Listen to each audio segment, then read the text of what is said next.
China isn't just competing with us, they're quietly taking control of the minerals that power our jets, submarines, and even our economy. And Washington has done nothing to stop it. If we don't act now, we hand Beijing the keys to America's future. Here's the truth they don't want you to hear. Thank you, gentlemen. Ambassador Pratt, the Chinese Communist Party takes a whole-of-government and, frankly, whole-of-nation approach to advancing its national security interests. They use every tool they have: diplomacy, state-backed financing, state-owned enterprises, and even military leverage to gain control over critical minerals, especially in Africa, where some of the richest minerals are found. It is in the vital national security interest of the United States to ensure open and competitive access to critical minerals and materials. Our dependence on China for critical minerals is quite simply dangerous. Critical minerals power our defense, technology, space, and energy sectors.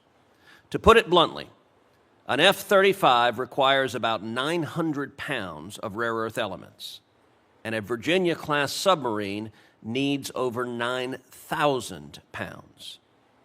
Yet to meet these needs, we're forced to rely on China. That's completely unacceptable. The CCP has spent years deliberately building control over global critical mineral supply chains.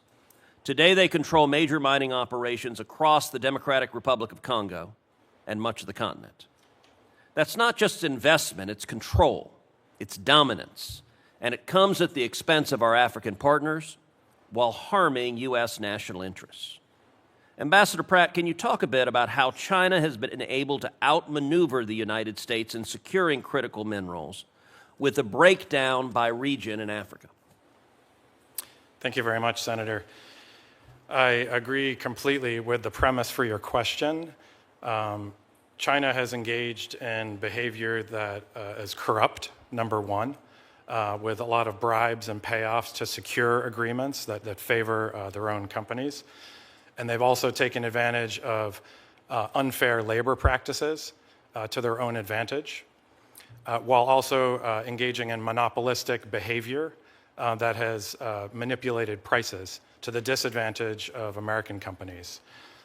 We have pursued a strategy of trying to break down this monopolistic behavior, especially in the Democratic Republic of the Congo, by taking advantage of the peace agreement that we negotiated over the last few months and ensuring that there was an economic element to it and that we would be able to deliver for U.S. companies in the DRC, specific to the critical minerals that you mentioned. Across the continent, you were briefed by my colleague Troy Futrell last month about our commercial strategy.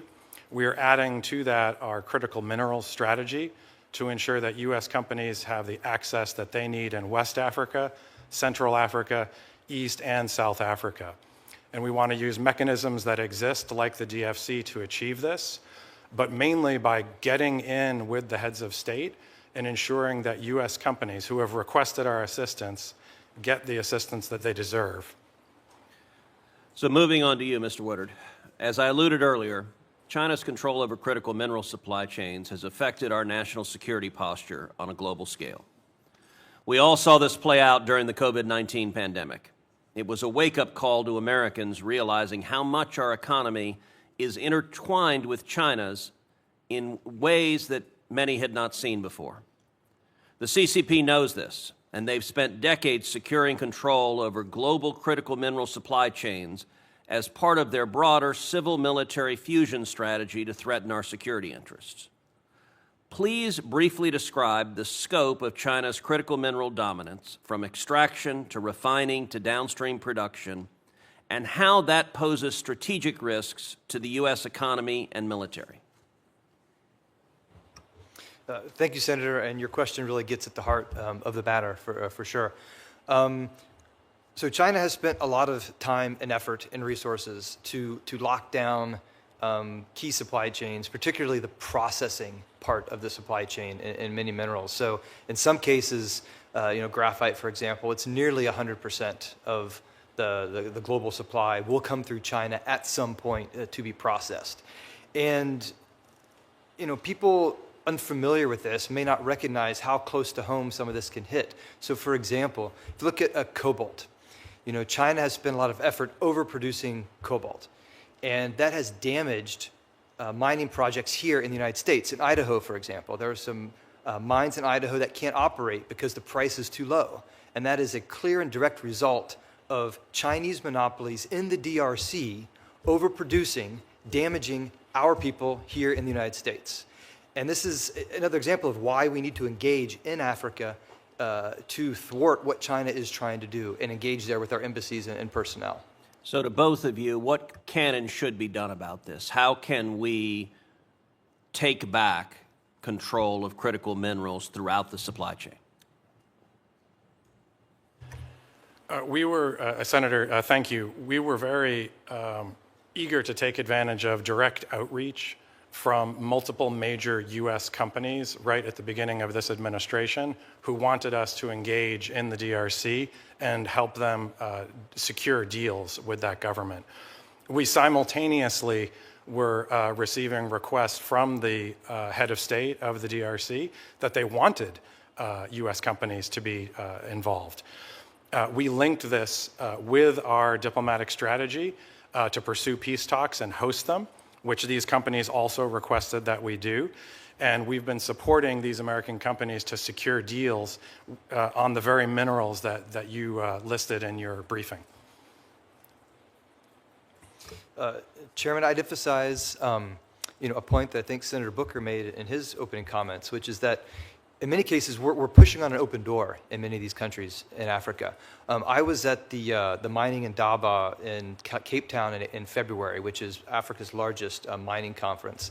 And to a person, all of the African leaders there I spoke about mentioned two things. One, the importance of what they call local beneficiation, which is trying to secure more of the value locally for them so that these countries can benefit from the geological patrimony that they have. But the second was that they want a choice. They are tired of just having China be the only option for them.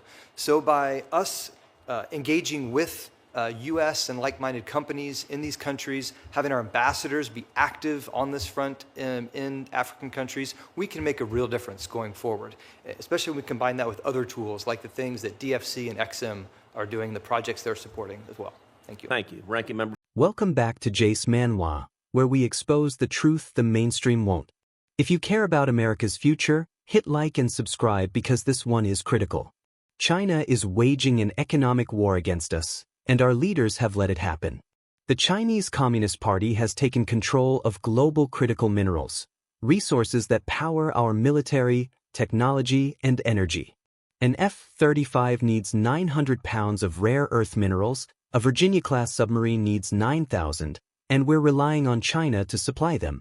That's a national security nightmare. China dominates Africa, especially the Democratic Republic of Congo, using bribes, corruption, and monopolies. They control nearly 100% of processing for minerals like graphite and manipulate prices to crush U.S. mining. Meanwhile, American companies get left behind. But here's the good news. African nations are tired of China's grip and want fair partners. This is America's chance to step in, support our companies, and break China's monopoly using diplomacy, investment, and real leadership. If we don't act now, we hand China the keys to our future. If we do, we can secure our strength and independence. Subscribe to Jace Manhwa, share this video, and let's fight back with the truth. America's future depends on it.